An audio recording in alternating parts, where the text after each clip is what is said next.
Breaking news చూస్తూ ఉన్నాము. Tiruvuru MLA Kolikapudi Srinivasarao ఆమరణ నిరాహార దీక్ష కూర్చున్నారు. తనపై తప్పుడు ఆరోపణలు చేస్తున్నారని అన్నారు ఆయన. తిరువూరులో నిజం గెలవాలి పేరుతో సభ నిర్వహించి వివరణ ఇచ్చుకుని దీక్షకు దిగారు. తనపై లైంగిక వేధింపుల ఆరోపణలు సైతం చేశారని, అందులో వాస్తవం ఉంటే తనను చట్టపరంగా శిక్షించాలని కోరారు. లేదంటే తప్పుడు ఆరోపణలు చేసిన వారిపై చర్యలు తీసుకోవాలని కొలికపూడి డిమాండ్ చేశారు.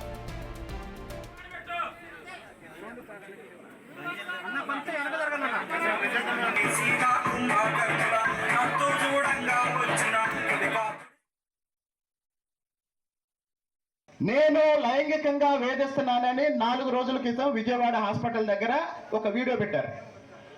ఆ వీడియో నేను పోలీస్ కమిషనర్కి పెట్టాను 4 రోజుల క్రితం. కొలికపూడి శ్రీనివాసరావు పోలీస్ కమిషనర్ అడిగాడు, ఇది విచారించి తప్పు చేసిన వాళ్ళు శిక్ష ఏంటని.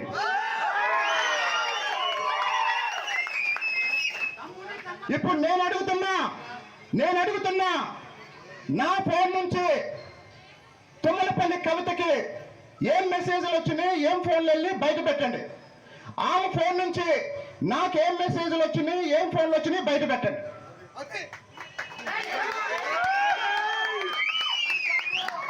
నాకేమొచ్చినాయో నేను ఇప్పుడు స్క్రీన్ షాట్ తీసి ఇచ్చాను.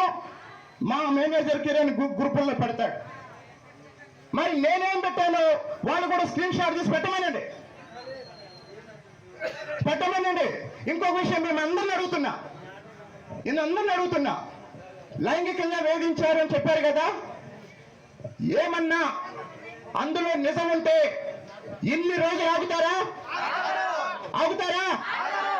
చెప్పండి, నిజం ఉంటే ఆగుతారా? వారం రోజుల నుంచి జరుగుతున్నదంతా డ్రామా. ఆ డ్రామాను ఆపటానికే నేను బయటకు వచ్చాను.